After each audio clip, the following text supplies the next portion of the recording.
大家好，我是电脑王阿达。那今天为大家开箱的是这个华为的 MatePad。那相信呢大家应该都知道啊，其实认真来说，我自己是相当喜欢华为手机的一个人。那但是因为美国制裁华为嘛，所以第一个华为拿不到处理器。那第二个呢我觉得影响比较大的就是说它不能再用 Google 系统。虽然说华为它自己去搞了一个鸿蒙系统出来，那看起来好像蛮好用的。但是在海外的一个接受度来讲，可能大家就会比较有疑虑。那认真来说的话，目前在台湾市场，华为还有卖萤幕，那卖笔电，他们品质都非常好。那这个平板呢，它如果说没有 Google 的状况下，它能做什么？那它有什么东西可以用？那用起来好不好用？老实说啊，我相信很多人会很好奇。那接下来呢，我就为大家开箱这个 MatePad 跟它的周边。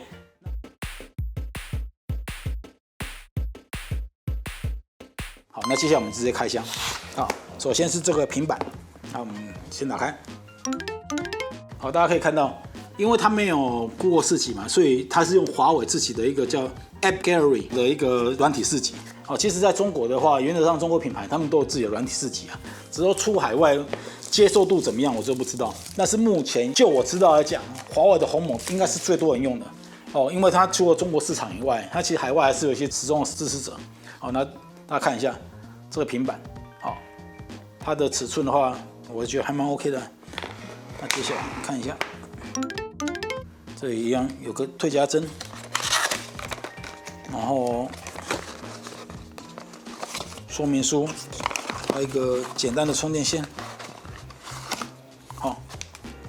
另外这个应该就变压器啊，东西还蛮精致的。那另外这个呢，就是它的一个类似像妙控键盘的东西。那大家可能会说啊，这个是不是华为学的？其实不是，华为很久以前就有这种类似的东西了。你甚至像萤幕投影那种东西，在 iOS 这样叫通用控制，华为甚至是比苹果还早发表1-2个月。所以这种东西，你说谁抄谁呢？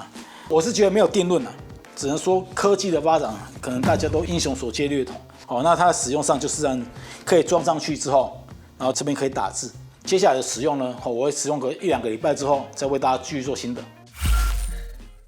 那这边呢，先简单分享一下我个人的一个使用心得那这一台呢，它搭载的是鸿蒙 OS 2.0 版。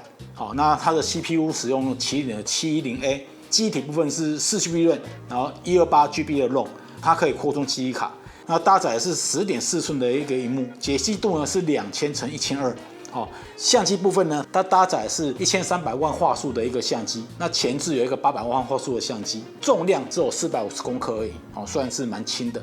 那在这边先简单的分享一下它的一个使用的优点。第一个啦，就是它的续航不错，它的内建电池是7250毫安时，那支援22.5瓦快充，就是它盒子里面给的那个快充头。你正常使用的话，用一天应该是没有问题，大概可以用个18到20个小时。而且它待机的表现非常好，就是说你关电源让它休眠，放个几天，它的电其实没有掉很多。那另外就是它萤幕，我是觉得以这个价位来讲算蛮不错的。而且呢，它的喇叭它是在机身的4个角落，所以它播放影片跟音乐的效果是非常不错，大家可以听听看。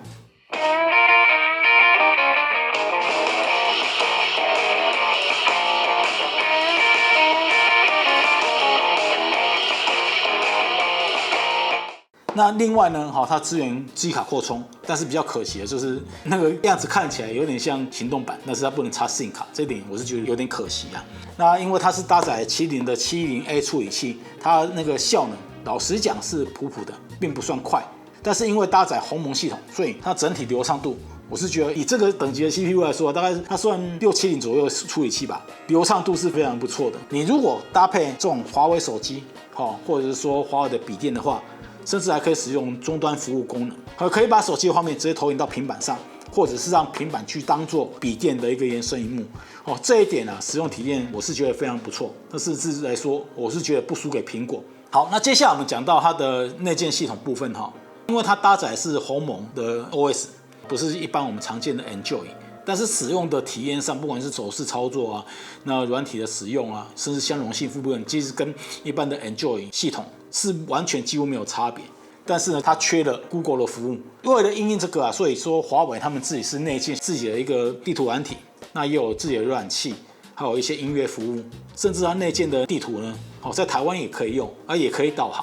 只是说表现偶尔会怪怪的。好，讲了这么多优点接下来来讲一下我觉得不足的地方这一台机器呢，记忆体只有4GB RAM，我是觉得有点太少。如果说你到8GB RAM的话，可能会更好一点。那另外呢，就是刚刚讲到，它就是没有 Google 的原生服务，部分的功能呢，就算是它原生的，在使用上也会有些异常。譬如说它的输入法，虽然是注音可以正常打，但是你在做语音输入的时候，你按下去，它会叫你去输入 Google 服务。这一点我是觉得蛮好笑的应该要做整套嘛。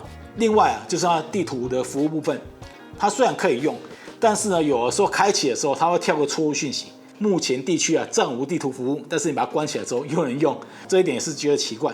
那另外接下来讲到这个键盘皮套，这个键盘皮套老实来说，它的使用体验不错，然后用起来也很简单，你只要这样子，跟 iPad 一样，这样装上去，然后这边有开关，打开蓝牙配对就能使用。要使用的时候，直接这样架着，立刻就能输入文字。但是它没有滑鼠，所以你在操控的时候，就是变成你要用手滑，然后再搭配键盘打。可是呢，比较明显的缺点就是说，上面没有任何的注音符号，所以说你要盲打的时候可能会有点困难。那操作逻辑上，你也可能要一点时间去习惯。好，接下来我稍微讲一下我的一个整个使用的体验第一个就是说，它跟一般的 Enjoy 平板几乎没有差异，主要差异就是 Google 服务也没有 Google 四级。但是呢，你说这个东西它就废了吗？老实讲，并没有。它其实有它自己的一个叫华为的软体市集 App Gallery， 那这个里面呢，几乎 Google 市集里面的软体大概70%都抓得到，像你常用的 FB 还有游戏大部分都有。如果说里面找不到的话，你也可以去那个 APK Pure 这种第三方的软体市集去下载它的 APP 譬如说像 Netflix Disney Plus 而且也可以正常播放。跟刚刚我们讲到说它不能用 Google 服务，对不对？它的 Google 服务你全部都可以用网页的版本，就是用浏览器去直接打开来解决。那 Chrome 呢也可以另外单独装，也没有问题。